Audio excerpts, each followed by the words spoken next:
moi une dualité, que dis-je, une trialité entre mes multiples identités, comme des masques à alterner, jamais à superposer. Je suis qui je dois être dans une certaine sphère qui ne doit jamais se déteindre sur les autres sphères, car les identités ne sont pas complémentaires, elles sont additives. Comme des rôles à jouer qui ne se répondent jamais, mes identités portent différents noms et me font mener différentes vies. Tantôt étudiante, tantôt artiste, tantôt immigrante, tantôt nationaliste. J'ai un nom à addition qui varie selon les envies de qui me le demande. J'aimerais plutôt être le produit des parts de moi qui se multiplient et me rendent plus complexe. Comme une formule incomplète si on enlève un facteur. Suis-je vraiment moi-même si même moi, je ne m'aime? Mais la question d'où tu viens ne s'intéresse pas à où je vais. Sans même essayer de comprendre le chemin que je suis, on essaie de savoir qui est-ce que je suis selon des règles prédéfinies.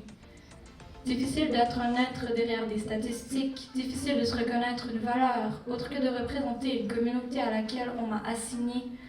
Suis-je vraiment qui je prétends, ou a-t-on prétendu pour moi qui je dois être? Ou m'a-t-on forcé à performer une identité fabriquée sur des conceptions éclatées d'une binarité déplacée? Ma réalité se compose d'où je viens, où je suis et où je vais. Je viens d'un endroit où je n'habiterai jamais. Je suis quelque part où je n'appartiendrai jamais. Et je vais quelque part que peut-être je ne connaîtrai jamais. Quel endroit pourrait vouloir de moi que je veuille également pour moi? Entre identité forcée et désir de me retrouver, je me perds des fois dans des forêts étalées, parfois enneigées, parfois de palmiers, dont le futur peut être déraciné.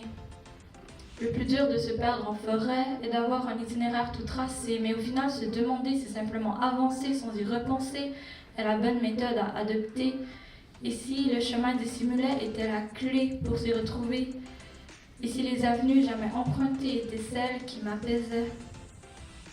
Le chemin que je veux emprunter est celui que je voudrais décider d'où je vais comme je suis fière d'où je suis, peindre moi-même mon masque aux réelles couleurs de qui je suis. Les palmiers et les cimes enneigées peuvent en effet cohabiter comme identité si on peut accepter la trialité comme réponse énoncée. D'où je suis ne se résume pas à un lieu, à un mot, à une coordonnée géographique ethnocentrique. Ce serait comme me limiter à exister en 2D, comme refuser de voir la profondeur d'une âme et la douleur porte-bonheur qui me permet d'apprécier les moments de chaleur. Les identités effacées ne seront jamais oubliées. Refuser de me nommer ne me fera pas changer. L'art d'être soi, de tête et de corps, tatoué de fierté et fièrement revendiqué, un pas à la fois vers l'idéal, moi. Et le chemin que je me serais tracé pourra bien, si je venais à le souhaiter, être modifié. Être indécis pour profiter de chaque aspect de la vie, ce n'est pas être trop ambitieux, c'est chercher à être vraiment heureux. D'un bonheur qui me définit comme le nom que je me suis choisi, un nom produit de tous les masques et les rôles qui font de moi qui je suis. Un avenir que je m'apprendrai à me bâtir des racines de mes origines vers les sommets que je voudrais. Accepter et apprécier chaque part de moi pour qu'on me voie comme il se doit et qu'enfin la question ne soit pas d'où tu viens, mais plutôt qui tu es. Réponse à développement que je développe à chaque instant, la seule réponse qui compte vraiment. Ma réalité qui m'a un jour définie, aujourd'hui je la redéfinis. Je suis mon passé qui m'a blessé et qui m'a forgé, qui m'a sculpté de tort et de misère, de bonheur éphémère et certain fidèle jusqu'à aujourd'hui.